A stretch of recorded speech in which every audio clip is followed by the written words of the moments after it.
Hey Oncers, it's Minx, and I just finished watching episode 10 of Once Upon a Time, and holy crap, was there a lot of intense stuff going on.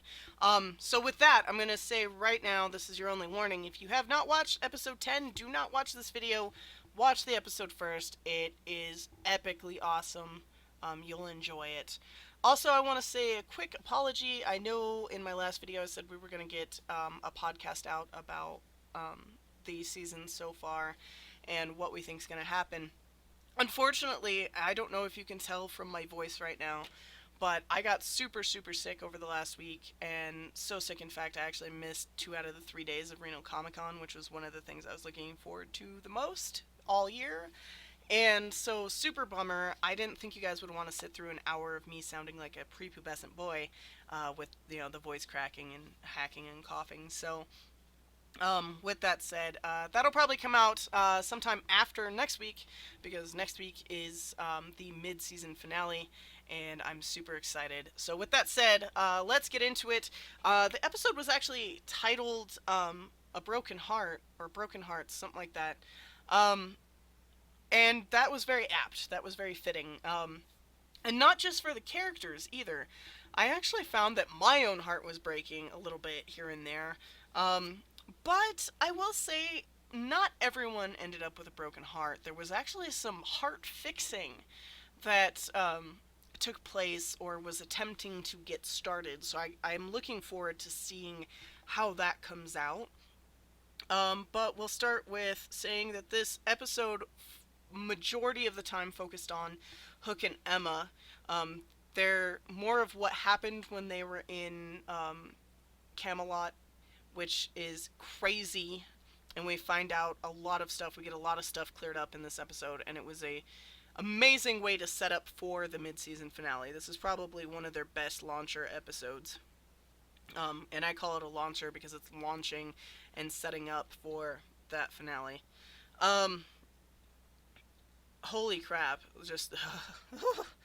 and for my viewers, I am going to be referring to him as Dark Hook, even though in the episodes they refer to him as Captain Dark One or something like that. I feel like that sounds silly, and I like the sound of Dark Hook, so we're just going to go with that. With that said, Emma isn't just heartbroken. I read her as her spirit is completely broken, because another way we could have titled this is probably good intentions fail. Because everything actually started with Emma having the good intention of saving Hook's life, and it all backfires. Completely backfires, everything goes to shit. Everything she tries to do to fix things goes to shit. And it calls back to when Gold was the Dark One. He often did things that were based on a good intention that just fell through, and that, I think, is the ultimate curse of being a Dark One, is if you do still have those ties to the people you love and the people in your life, those emotional ties, you want to do good things, but they kind of come out bad, So I think that was a huge message in this episode. Thanks to a really intense, awesome discussion on our last video, so special thanks and shout outs to Emma, though, and Killian Zucker. I actually find that I am actually looking a little more forward to Dark Hook. I was a little worried. You have to understand, these videos I do within about a half an hour of actually watching the episode. So most of my reactions are extremely raw, right off the bat. And it's later on that I actually think about things, process them, whatnot. And so at first I didn't like the twist that Killian was now a Dark One. I felt, he had gone through such a wonderful redemption hero type arc, and now I feel like that had all been turned on its head. Now, in some ways I do still kind of think that, but at the same time, it was pointed out to me, very nicely, actually, that it gives him a chance to experience, and use more of his actual acting range, which is exciting, and there's much more he can do with it. And it also makes the redemption arc a lot more compelling. if we can save him, what's his motivation, whatnot. So I'm looking forward to it a little more than I was. Now, this episode, holy crap, did he show his acting range. There is a plethora of emotions that go through him. There's plotting. He actually got a little more flamboyant and used flourishes, like, Rumple's, like, arm thing that he used to do when he'd be like, dearie. He even did that to him, like right to his face. I was like, holy crap, this is hardcore. Um, so I am actually looking more forward to that, and I think there was a huge payoff for that in this episode. So I am converted. Um, with that said, uh, the stuff in Camelot was actually pretty heartbreaking. And him thinking that Emma doesn't immediately trust him, because she didn't, she wasn't forthcoming about the fact that she had the sword. And she told him, I don't know where it is, it disappeared. Um, and that being his entire reason for setting in motion everything else that happened bothers me. I feel like they should have shown more behind it. Maybe the incessant whispering of mind rumple or something. Excuse me for a second. Um, I feel like that progression was a little bit too quick because we at the culmination of this episode, at the end of this episode, we find out Merlin is definitely dead as a doornail. That Killian actually crushed his heart to enact another curse, which is how they all ended up back in Storybrooke. How he managed to do that is via a Dark One loophole. Okay, because technically every successive Dark One has a little bit of the previous Dark Ones in them. They are literally a host body, like manifestation of prior Dark Ones, which is why you can hear them all in your head. So technically, he is part Nimue. So because of that, crushing the heart of who he loves the most, technically, loophole, he can do that to Merlin and enact this curse. Sorry to see Merlin go. He was actually really cool. And I would have loved to see how he reacted to being in Storybrooke. That would have been pretty awesome. And that's actually what sets all in motion. We also find out that when Merlin was filming his magical voicemail, it wasn't Emma who had come in the room. It was actually Hook, which was... I loved that reveal. That was actually a really good reveal. I enjoyed that a lot. And it made a little more sense because, Emma was battling with it, a little bit better, I think. So I couldn't imagine her really snapping and going after Merlin. So that actually made more sense, but I liked the twist.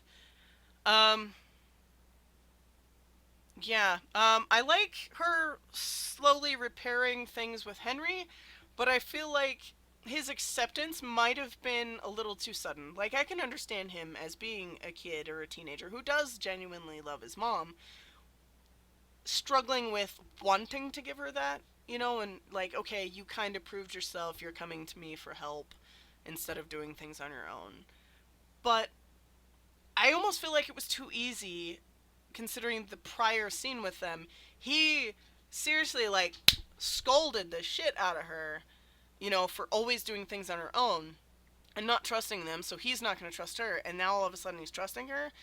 That's a little bit, like, it's one of those things, I think one extra scene, maybe him seeing her doing something like that, I think it could have been slightly better played. But still, pretty awesome. I'm glad that they're actually getting back on each other's good side. I also like the fact that once she was true to her word, and once they gathered up the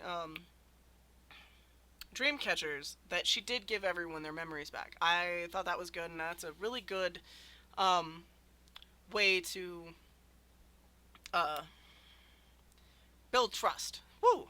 I can think. My fever must be coming back. Um, I thought that was cool. The one thing I'm worried about is, the common thing throughout this show is magic always comes with a price. And I'm wondering what her price is going to be. Because she's essentially a dark one who's about to take on a whole lot of darkness. And she's still a dark one. All of her good intentions end up failing because of the dark magic, because of the darkness inside of her. So I'm really worried about that because she's starting to slip back into her savior role, but she's still tainted right now. So it's like, what the hell is she gonna do? How is she gonna fix this? I can't wait to see. Um, the other cool thing is the realization of what Hook is really up to. That is a twist I would not have guessed. I will straight up admit that. I didn't see that coming. This is going to be epically awesome in the mid season finale. Holy hell. Um, so we learn he is literally pulling all of the Dark Ones out of hell. Like each manifestation, each person who was ever the Dark One is coming back from hell. Which is crazy. There's literally going to be every single Dark One that died is going to be there, which is I can't even fathom, all these new characters, even though they're probably just going to focus on Nimue and Hook and Emma, but still, holy hell. Other things to touch on. We had another Broken Heart, which I'm torn about. I'll be honestly torn. It is my ultimate OTP. Like, this is the one I've been rooting for since, like, season 1. Rumple and Belle.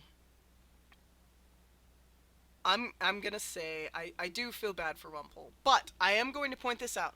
I will never hold this moment against Belle. She is every right and her reasoning is completely valid for why she was turning him down. The fact that he has burned her one too many times. He has broken her trust. He has lied to her. He has broken her heart so many times. And, how many times can she really put herself into that? This is another example of a strong woman stepping away from a toxic relationship. Now, granted, shitty part for Rumple is that he is finally that good guy. He has finally found his own inner courage. He's finally found the purity of heart. He's finally got that. He's not tainted by the darkness. He's standing up for himself. He's standing up to save people. Like, he's doing all the hero shit. Everything she ever saw in him that was good. He is now the embodiment of that, and he gets, her turning him down. But, can't really hold it against her. Like I said, toxic relationship. Honestly, I feel like she's gonna step back, and I think she's gonna watch to see if it sticks. And if it sticks, she might be tempted to give him another chance. Might. Keyword might. I'm not gonna hold it against her if she never gets back with him. Because, like I said, her reasoning is completely valid, and I'm totally okay with that. It still sucks because they are one of my favorite couples ever. With that said, another interesting turning point, and this is more of a heart-mending attempt, is when Regina confronts Zelina when Zelina goes to see the baby. And Regina makes this decision, which I really feel shows even better how much she has changed. And how lighter her heart has gotten. And the fact that she is more on the hero arc than the evil arc like she used to be. The fact that her and Robin, against their better judgment, or better instincts, as he put it, are willing to give Zelina the chance to get to know her daughter and to hold her and be around her with supervision.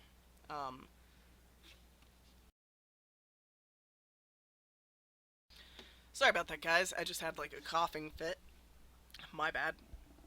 Anyway, so we have them giving her a chance to get to know her daughter and experience that unconditional love, that non-judgmental love that a child gives its parent. Which is something Zelina didn't have. They're giving her a chance to essentially mend her own heart and experience that.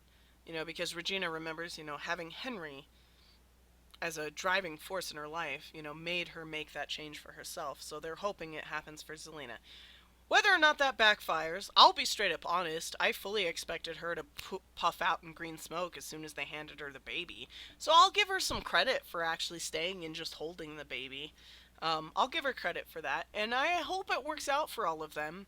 I don't think it'll fully make her good by any means. I think she's still very much a villain, but I feel kind of on the same grain as Maleficent, just wanting to know her daughter. I feel like it's kind of a similar road as that. One of the great things I love about the show is that every journey or path these characters take, um, even though they're along the same vein, the same kind of the struggle with your inner darkness, or you know struggles with inner acceptance, they're the same in that way, but everyone's journey is completely different, and I love how they show that. With that said, uh, line of the episode I'm gonna give to Hook. It's shortly after he pops out of the Dark One vault, and he's walking along, and he's in the robes, and he goes, "Ah, why did the Dark Ones always have to dress like monks?" And he flashes in his pirate gear. I feel like that was just the funniest line of the episode. Close runner up was actually Merlin telling Lancelot, hey, at least you'll get to spend the last few moments with your mother. That was kind of funny. And now knowing that he's dead, it kind of is a little more poignant. With that said, there were a few weak points in that I felt in this episode, but for the most part, it was freaking stellar. It was awesome. The effects were pretty on point, about the typical everyday episode that they've had. Um, they didn't do anything overly flamboyant or flashy. So, honestly, I can only give this a solid A. Like, not an A minus, not an A plus, but solid A, solid, solid, because it blew me away. It was awesome. It was intense, crazy twists. Great dialogue, a range of emotions. I got kicked in the feels so hard, so many times. I mean, the one thing about this show is that every season they kick me in the feels. I feel like flipping tables and just crying my eyes out. And so far, they are completely on track for that again this season. So I'm super looking forward to the mid season finale next week. I hope you guys are too. If you enjoyed this review, please, please, please like, comment, and hit that red button that says subscribe. Any comment you make, I do respond to comments. I